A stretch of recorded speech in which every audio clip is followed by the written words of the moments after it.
Hello, everyone. It is so good to see you from Ontario, from Greece, from Minnesota, from Bermuda, Oakland, Barcelona. Hello, hello, hello, everyone. I'm Dr. Pamela Larde, and I am the Director of Education here at the Institute of Coaching. I'm loving the countries that are popping up in the chat. So it's so good to see you all.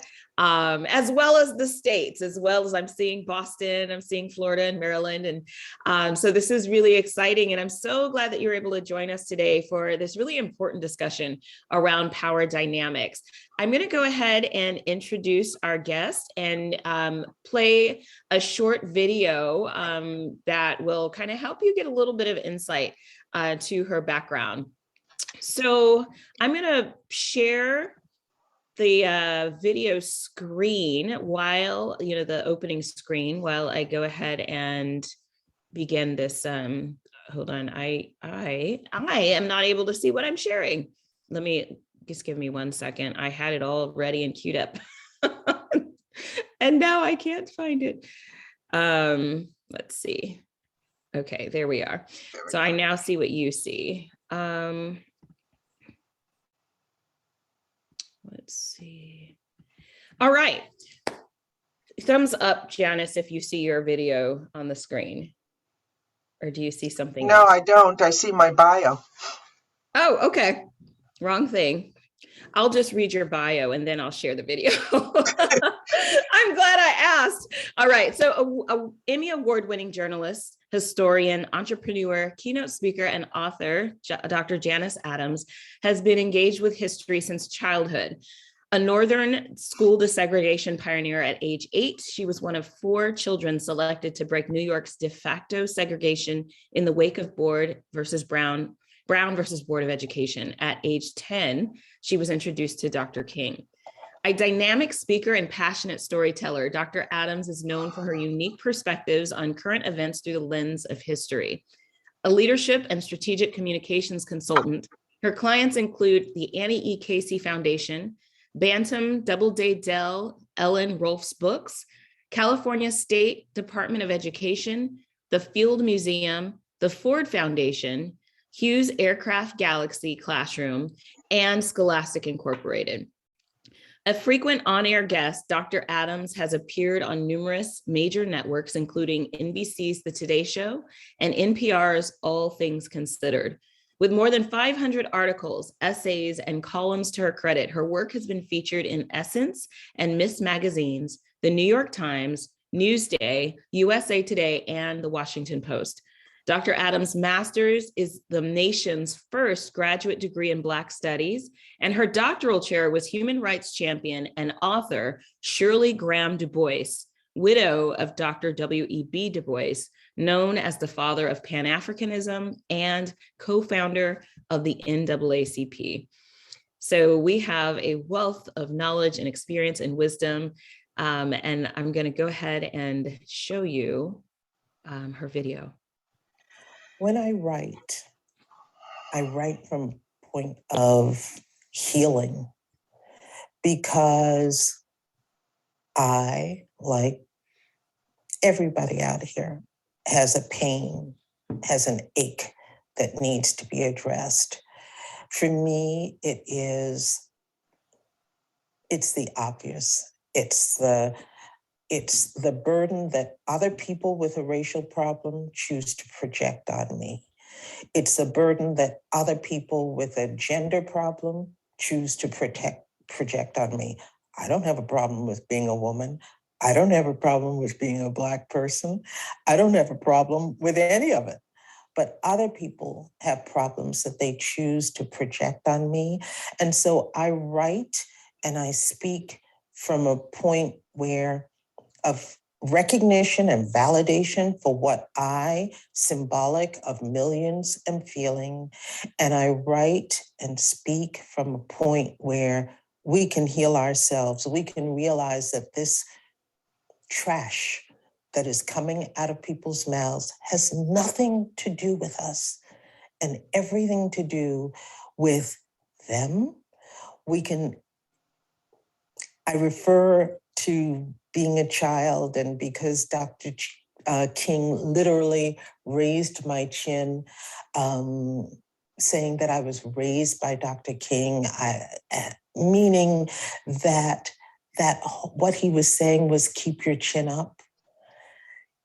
In saying that he thought I was pretty, he was saying, if you keep your chin up, all of us, others can see the beauty that's within us. And so I write and I speak to promise to him that I will do that, and to encourage others to do that, to be beautiful in themselves and to keep their chins up, no matter what is going on around us. All right. So thank you so much for allowing us and for sharing that video with us. It's such a powerful keep your chin up sentiment that, that I think we can all use. And I wanted to just start us off with really what the underpinning of this conversation would be. And that is, I wanted to use a framework around this conversation and today, which will be around that of psychological safety and really kind of understanding what it means to be in a psychologically safe environment when we have those dyadic relationships between coach and coachee, between leader and team member. To what extent are we experiencing safety? And looking at even 4 quadrants of psychological safety that the Blue EQ research team developed. Number 1 being learner safety. So it's okay to ask questions. It's okay to learn from mistakes. Challenger safety. It's okay to challenge the status quo, to speak up, to express your ideas.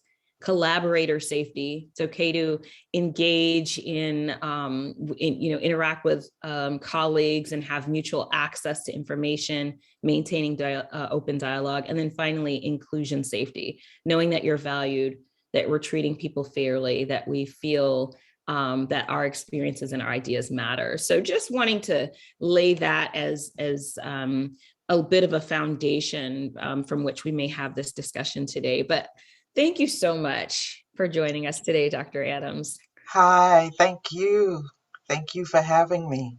Yes, it's been great. We've had some great conversations over, the last, year and a half now. And after we're trying to figure out what exactly we're going to talk about here, we just delved into a conversation about power dynamics. And I said, that's it. That's the one. That's the one. I mean, because you raised this issue of the training model and the 4 quadrants of psychological safety. And there is no safety, truth be told, when you have this kind of power dynamic that we see all around us. Yeah. It is the training model. It's aspirational. But we have to really address as a society this power dynamic, and I think there can be no greater proof of that than I don't even have to explain the power dynamic. All we have to do is, 2 seconds after we turn on the TV, and it doesn't even have to be the news because it's breaking through every moment. What the power dynamic is and what it is worldwide. And we are all manifestations of it. So here we go. Yeah. I mean, and just based on your background and your experience, and even from a historical lens, looking from then to now, why is this such an important conversation? Why is even understanding, and what is your understanding of the power dynamic? Why is this an important conversation? Well, I look at it and I say, as I just said, we don't even have to almost wonder, because here we are in the midst of power dynamic gone mad, and we see that it doesn't matter. Dr. King said, if it essentially, right now I'm not remembering the exact quote, but the bottom line of it is that know what is safe if we're not all safe. Yeah. And even this morning's headlines are whether or not the next step in the war in Ukraine will be to attack the, not even the power grid, but the digital grid, so that our power systems in the United States will be threatened because of the war in Ukraine. And it won't be about, quote, bombs, it will be about tech bombs. And I don't want, there's enough terror to our minds, trauma to our minds right now. But that tells us, if we didn't know, the world is round. But the question is, why didn't we understand this? Why don't we understand this power dynamic when it's happening right here among us? Why don't we understand the power dynamic that led to January 6th, and from January 6th extrapolated out to the point where now Black and brown people are under siege, life and death threat, under the mantra of voting rights? That's what voter suppression is. Voter suppression is a return to the evils of segregation. It's that power dynamic that did that. Why don't we not know that that was the power dynamic in which we were participating? And I'm talking societally because our professional lives operate within this social matrix. And if we don't see it, when it comes to us societally,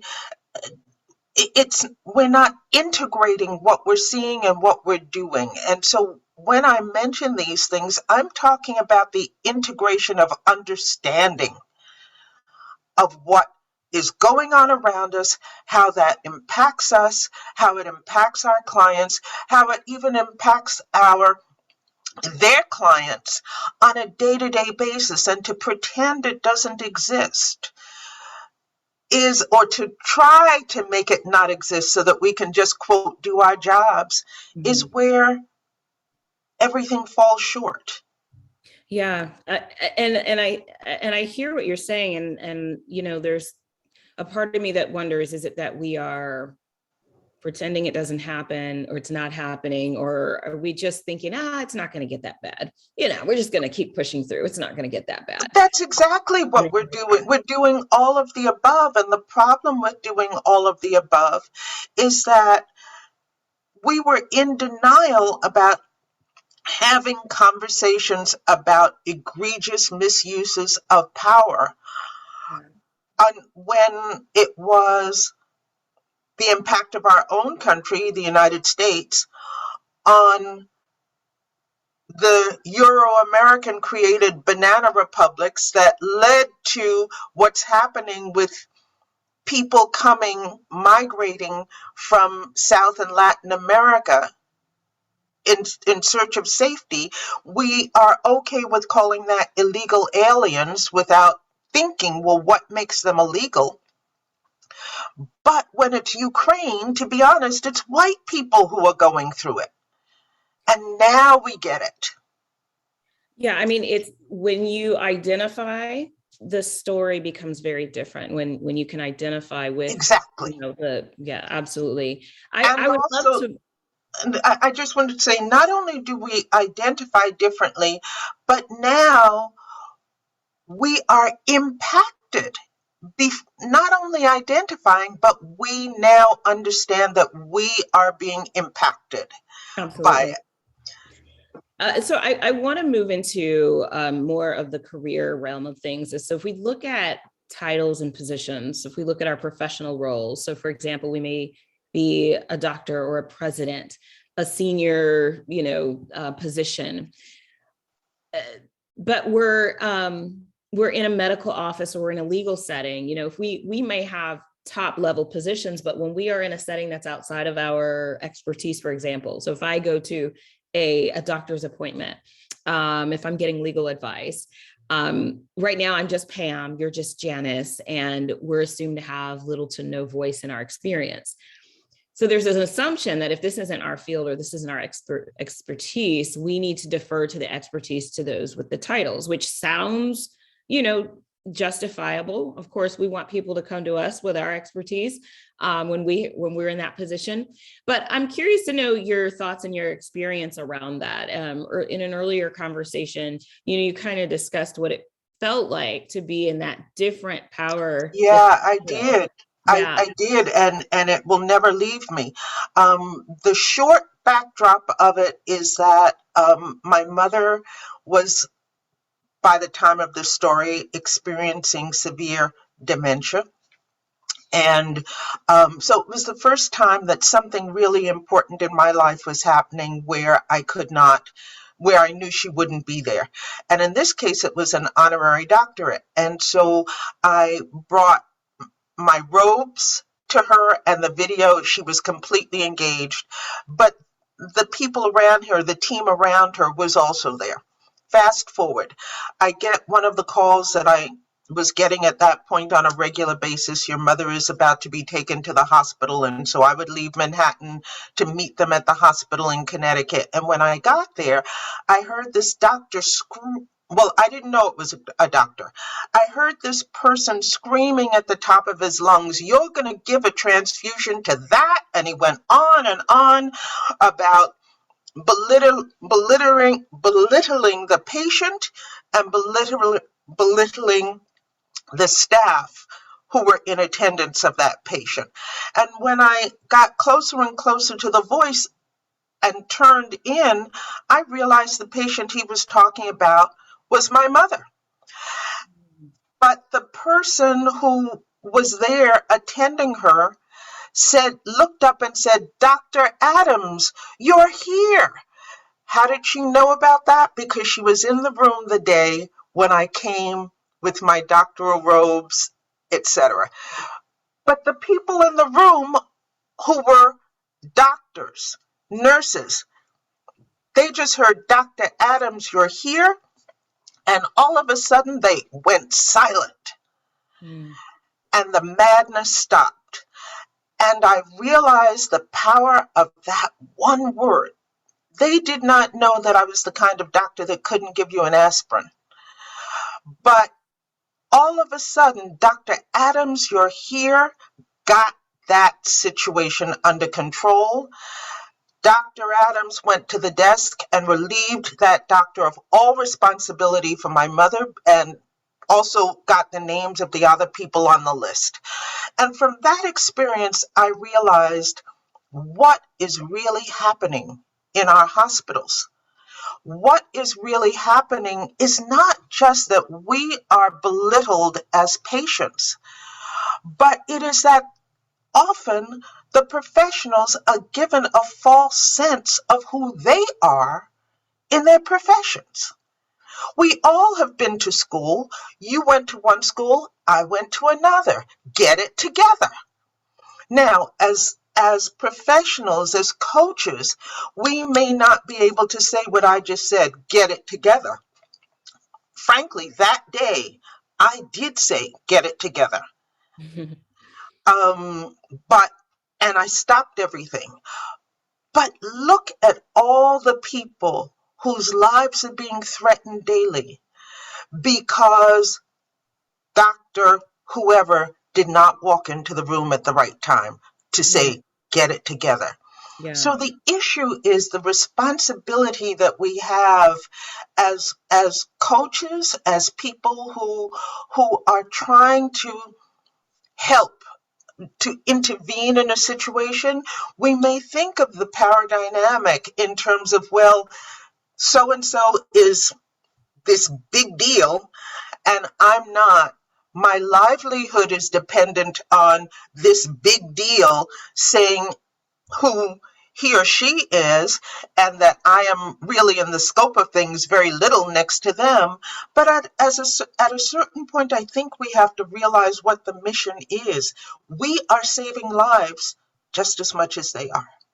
Oh gosh, that's so powerful. Yes. And I echo what Lori just said. She just put the word powerful in the box as well, but absolutely. And as you know, as coaches, we do play a pivotal role in the growth and the development of leaders and how that translates to the way leaders work with their, whoever they're serving. So it's important that we're aware of our own blind spots as it pertains to our positions of power Yes, when we're we are. coaching. So how can we become more self-aware and uncover our own blind spots? You know, it is, blind spots. I was asked last year to write an open letter to Breonna Taylor's mother for Mother's Day. Hmm. And I just said, look, I have not been through her experience. It would be arrogant of me to write this letter to her. But the person kept pursuing it and saying, Januss, please, just think about it. And when I thought about it, I realized that I was actually coming from a point of fear, that the monster that had seized her daughter might come anywhere near to me, and I did not want to invite that to me, for fear that I might be ensnared too. But in cutting through it, I realized that what my responsibility was, yes, I did sit down and write the letter to her. And I wrote, my job is not to make excuses, in this case for my country, because of what I'm talking about, nor to offer revisionist denials of culpability. It's to help us get past our past through healing. It's to give us the fuel we need to confront the uncomfortable, to own what is happening around us, confront it, atone for it, heal from it, and grow so we can all move on. And then I wrote a series of things that I realized that I had to do that can actually, I'll send you this article so it can be posted for people to have later and they can read some of the steps. But the bottom line of it is that in identifying with the person who was really being, who was really being almost mauled by this thing that I was being asked to address, I realized my own need, my own fears, my own frustrations, my own blind spots. And in confronting that, I was able to do the thing that was required to offer something to another person and at the same time to offer a moment of consciousness to others. And I think that is what we're trying to do. So often these blind spots come about, as I said before, because there are indoctrination.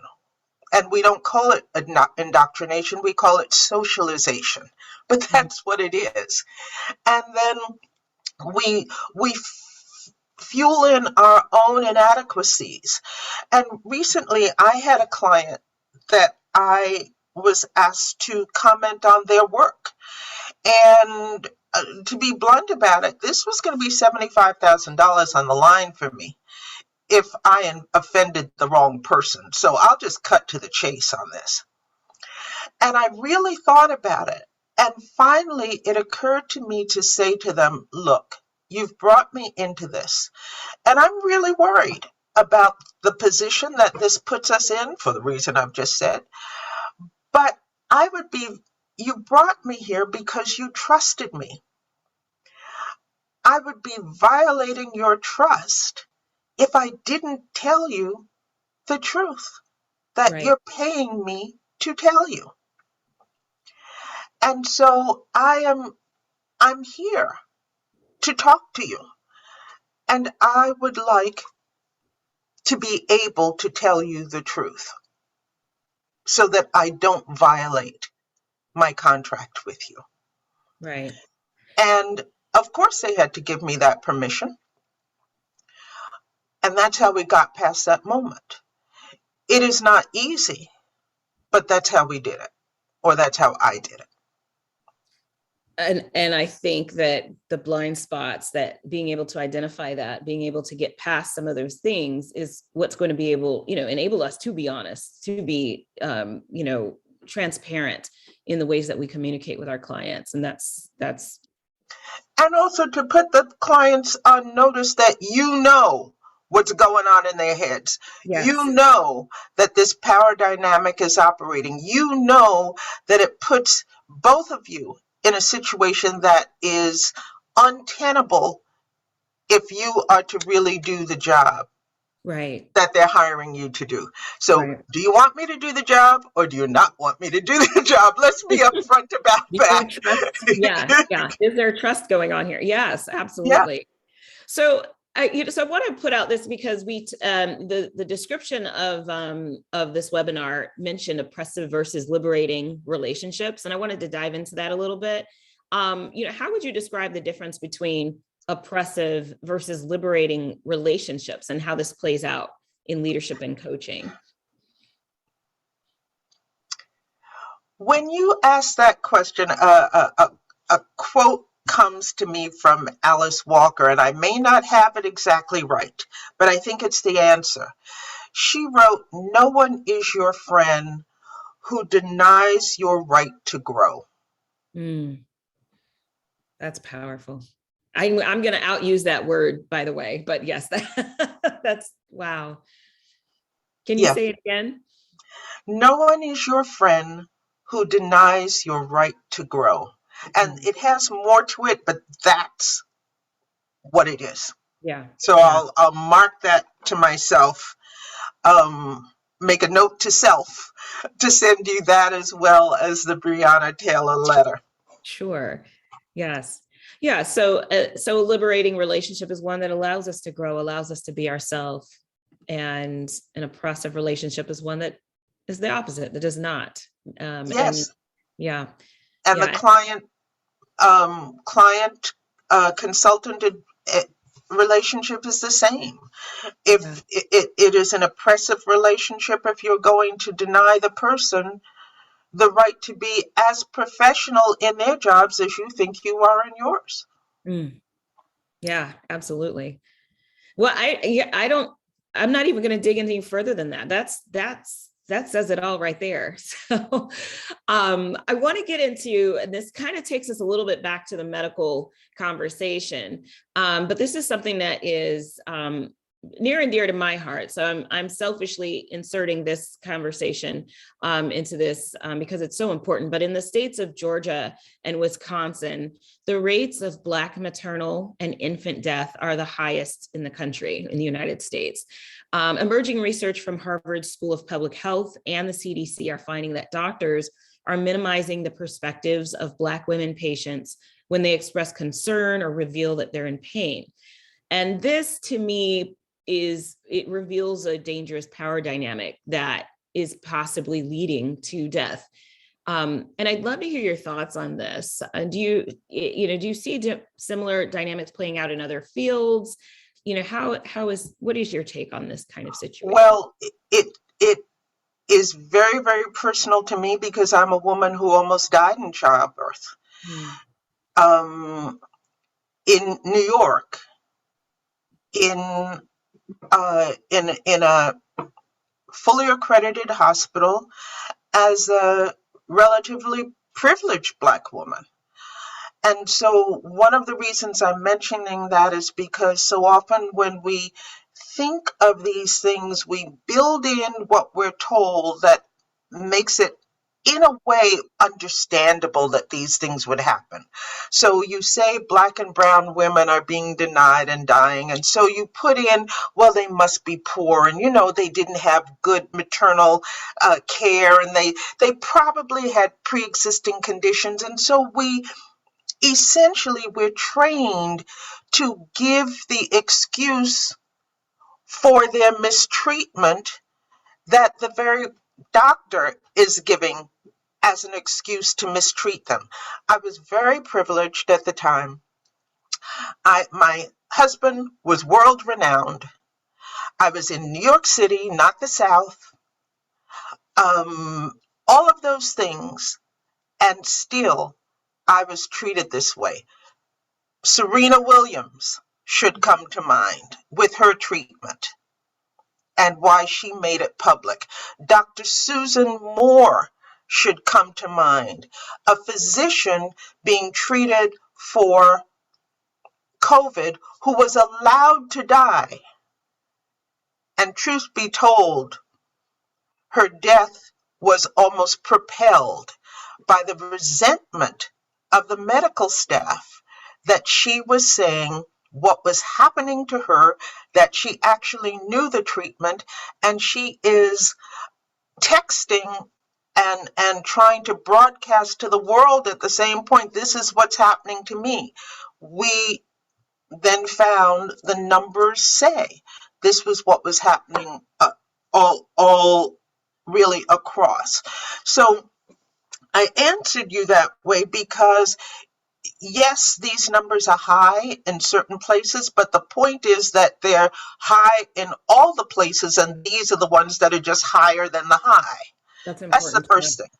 Yeah. The second thing is we have to be, I want to be really upfront about the fact that we're here talking through the Harvard brand, and I'm going to put it that way.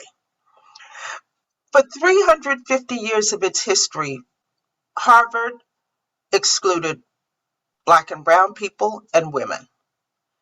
How then, if you are being trained in one of the preeminent training institutions, you are in an institution that has built its reputation to be considered preeminent, and that preeminent institution is saying, by its very preeminence, almost as a definition of it, that certain people do not matter and do not belong in your circle. How then are the people who are trained in that system expected to handle the very people that they have said are less than as patients? Mm-hmm. Yes. And the answer is they don't. Right. There was a study that was done maybe about 10, 15 years ago by Pharma that said that the mistreatment of Black and brown patients, that they come in and they're automatically assumed to be drug addicts and so are not treated for pain. That's an excuse. It is an excuse that goes back to the plantation system in the United States. And to cut through on that one with all the mistreatments, let us not forget why people really mobilized to take down that monument to the so-called father of gynecology, because that man was buying and selling, he didn't get to sell them for this reason.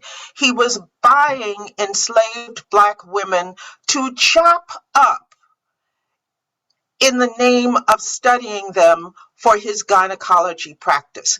And he did not even give them the anesthetics that were known to him at that time.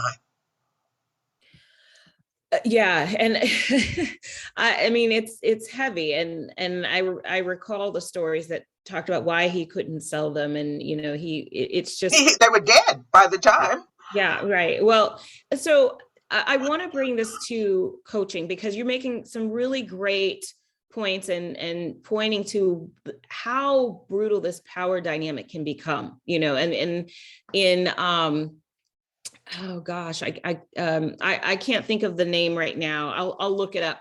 But the quote is basically about how racism is not just some philosophical notion.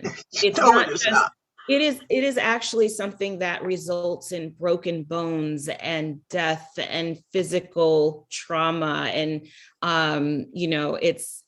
yes, and so it is not in just fact, that is the root of racism. right. Racism I'm Yeah, no, sorry. go ahead. Go I was ahead. just going to say that we have to understand that that is the root of racism. Racism is really a system that was not created just in the United States, but was honed to perfection in the United States. And racism came in as a practice to justify enslavement. Everybody knew, I mean, the basis of everything, you don't need any particular religion. The basis of every theory of how we should live together, religion, is do unto others as you would have them do unto you. That's really all you need to know about anything in life. That's it. And people could see. They knew they were not doing unto those others who were Black and brown and indigenous as they would want them to do. And so they created a philosophy that said they're not quite human, we don't have to. Yeah. That is, and it was so that they could continue to break the backs, break the bones, completely oppress due to these people as the economics of their whim drove them to do. That is the fundamental reason for racism, is to destroy other people's lives for your own benefit. Right. And too often we think about this from a more ideological standpoint, as opposed to on the ground floor, what's actually happening to people and their bodies. And that, by the way, was Ibram X. Kendi who said yes. that. So we're getting close to the point of which we're going to be answering some questions, and I see some really great questions in the question box. But I want to bring this back to what all of this heaviness and what all of this means as it pertains to coaching. So often these power dynamics, they're subconsciously rooted in a silent conflict of the identities. So it's a conflict of gender. Sometimes it's a conflict of race. It's a conflict of socioeconomic background. And it's silent because it's implicit, and we don't always know that that's actually what's going on in the moment here. But there is this battle that's going on. And how can coaches begin to identify when they are in the midst of one of these conflicts with their clients? I started this conversation with saying, truth be told. And if we tell the truth, we know that's what's going on. The issue is whether or not is what we are willing to have it cost us to acknowledge what's going on. It's not unconscious. It's very deliberate, because people open their mouths to each other and they know that if they switched the language and made it, switch the thing they're saying and made someone else the target of it, they would never say such a thing. It's stupid. It would have, the idea that you were born to be somebody else's slave. If I said that to a white person, you'd say, what are you talking about? So it's ridiculous when you say it to me. When you say to a woman, you were only really put on this earth to procreate. I mean, some men might like that idea a little bit, given the process. But that saying that to a man, that his body is only here for someone else's use, would be considered ludicrous. And so in that, I think, is the responsibility as coaches to translate behavior in your own mind, to start with the obligation to translate the behavior that you're seeing to what is actually going on. And then that goes back to what I was saying. I'm just from my experience of the coaching, of the consulting dynamic, is to then get to the bottom line. Do you want me to tell you the truth, or do you not want me to tell you the truth? I mean, can we get real here, or can we not get real here? If we can't get real here, then I'll know. If we can't get real here, then let's talk about what's really happening. Because your role as the coach, as the consultant, is no less a matter of saving lives than the person's responsibility, than the responsibility of the person you're coaching. It's different, but the goal is the same. Right. So then in that light, in that vein, how can we empower our clients who may be silenced on the silenced end of the power dynamic, maybe not between the two of us, but when they go off to work or, school, the I think you environments they're in. strengthen them in that knowledge. You relate to them. Women know that every woman physician knows someplace deep within herself that there is something wrong with the practice of gynecology. Whether, even if she has a female gynecologist herself, she knows that that practice was put in place by men. It was put in place in a way that didn't quite take the female body seriously.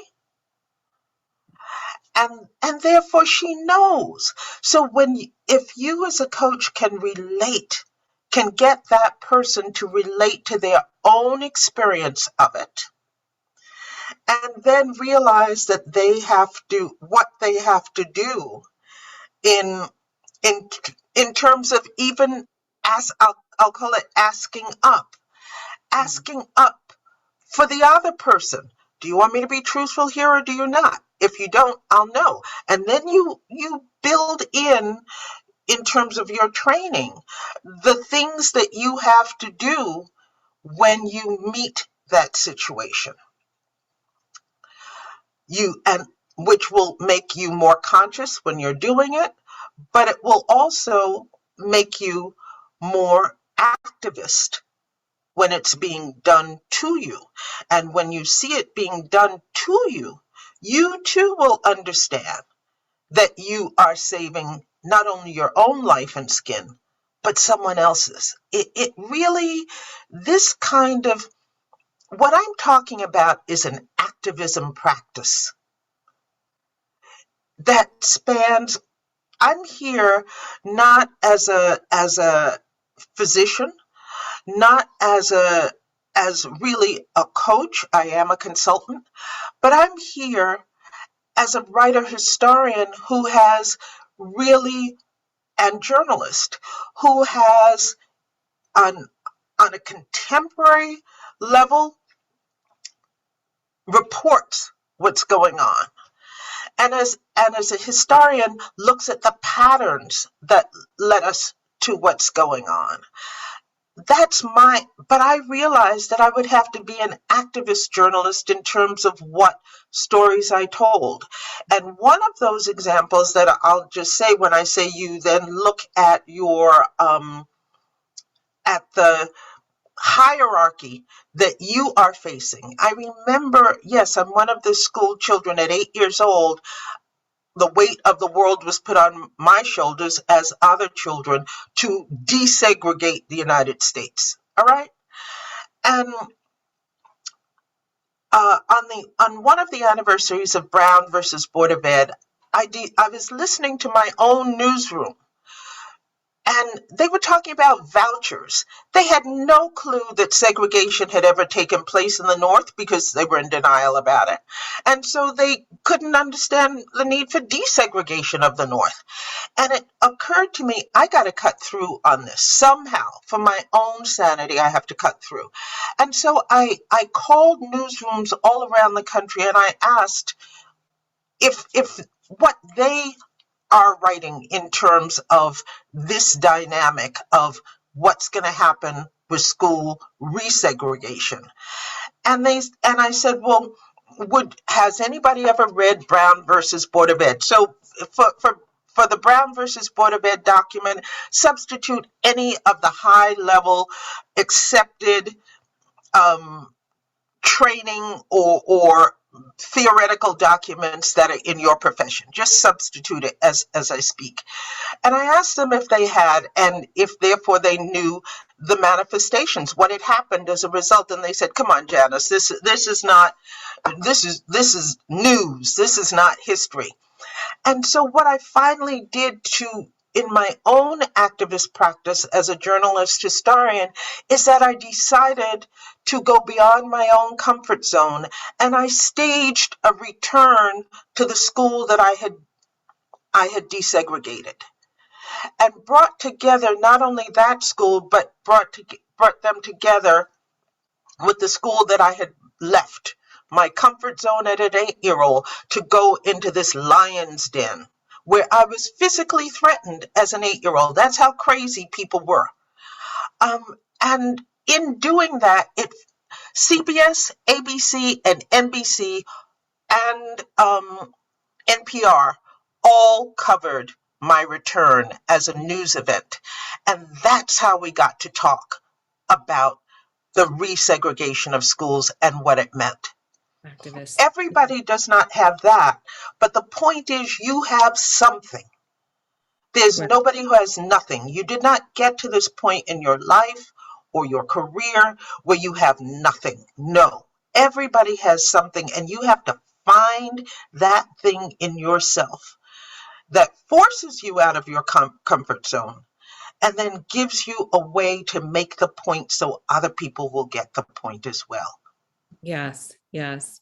Thank you so much for that. We have some questions, and one of the things that I want to, I guess, really highlight, and there's a couple of questions that I'm definitely going to read, read out for sure. But I want to make the point that all of these, the backdrop of what's being discussed today is not necessarily, here are some practical solutions, here are some practical things you can do, as a coach. It's really about, how do I take the understanding of the society that we live in, of the backdrop of what people may be going through, and what does that mean for me personally? And at some point, taking that in and being willing to absorb the pain and some of the things that other people have gone through, it becomes our responsibility to determine, how am I going to show up as a coach as a result of that? And so I know that sometimes these high level conversations that look at the entirety of things don't give people the, okay, here's the strategy. Number one, you do this. Number two, you do that. It's not, sometimes it's just about taking in the understanding of, here is the landscape, and what are we going to do on it? What's my strategy for stepping into this landscape? And so I think that's probably one of the biggest takeaways that I'm getting, that I want to just impart to others, is that sometimes it's just those hard questions that you ask yourself about knowing what I just heard about, women in the medical field, and I coach leaders who are connected to the medical field. What is my role personally in helping to remedy this? And so it's asking ourselves those questions. But I have a question here that I want to ask, and this one is by Mary Beth Ray, and she's asking, as a white coach, so from the perspective of a white coach who often coaches people of color, what's the best way to create transparency around the power dynamic in coaching relationships? I think humility, which is what she's going to the core of right now, to understand that however empathetic you may be, however I may, even as I speak to white women about this situation, say, translate it to experiences that they have experienced as women. I can't tell you how many times I will say something as a Black person, and they look as though it's, huh? And then I will put it in female terms and they get it, which is amazing to me. So it's the recognition of how we are as a society still extremely segregated in our mindsets. And that's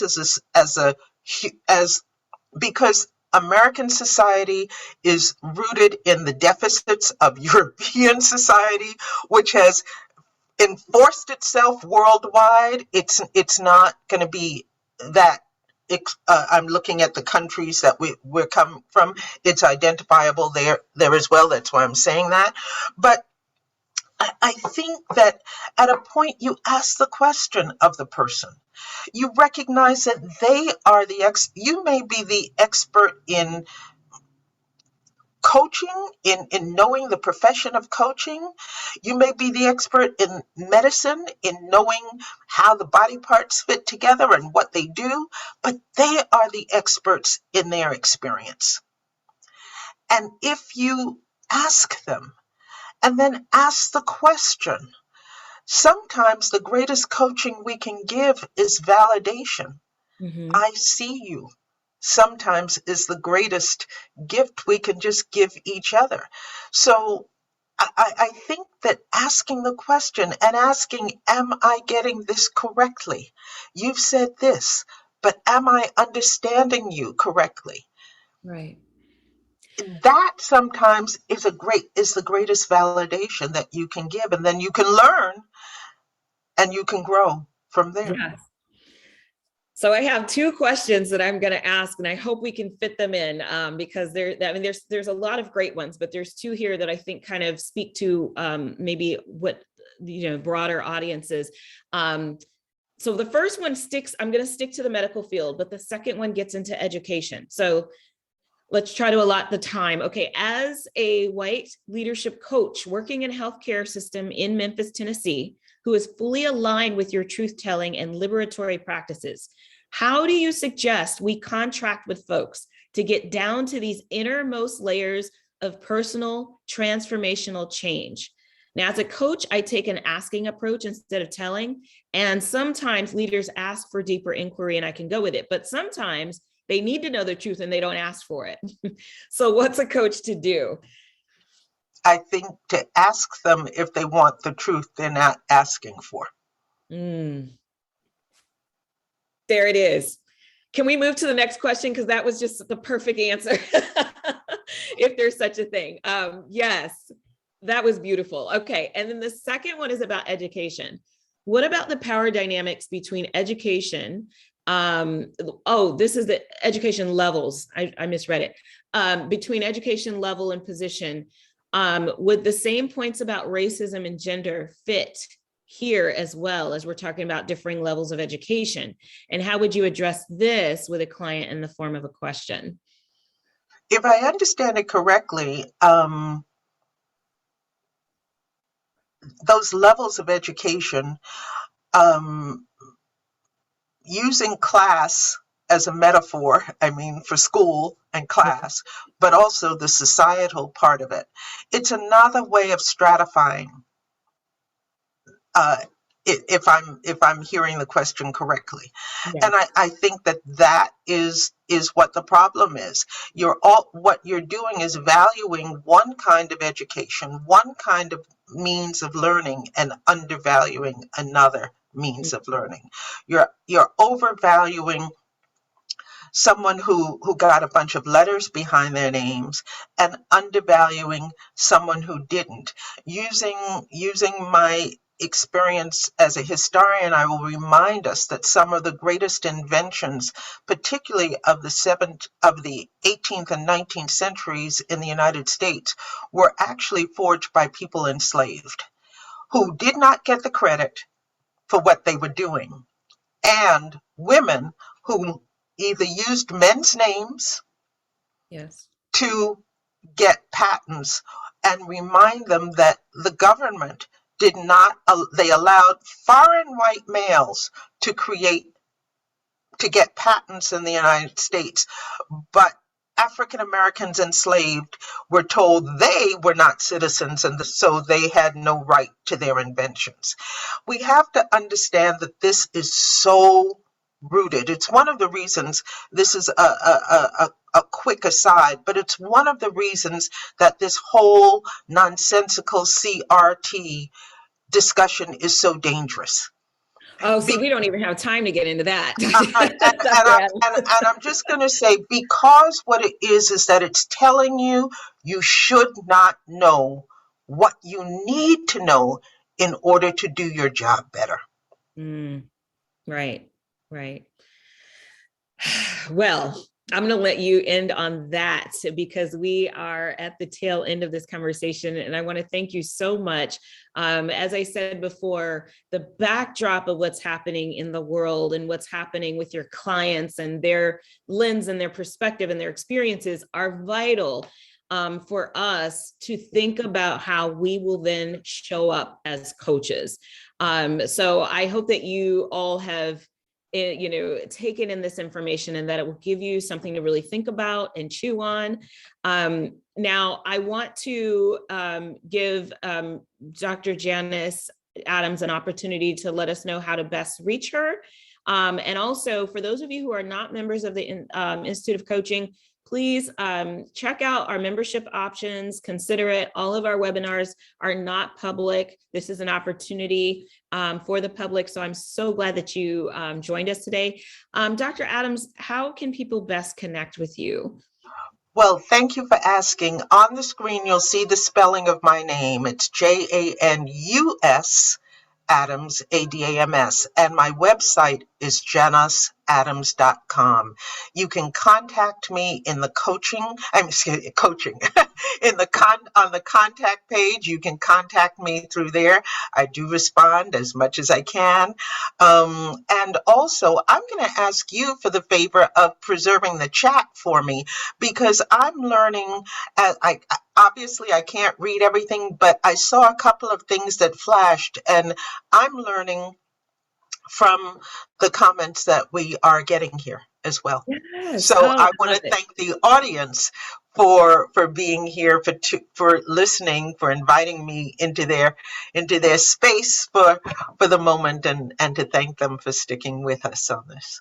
Yes, absolutely. This was a reciprocal process because I am certainly learning as well. So thank you so much.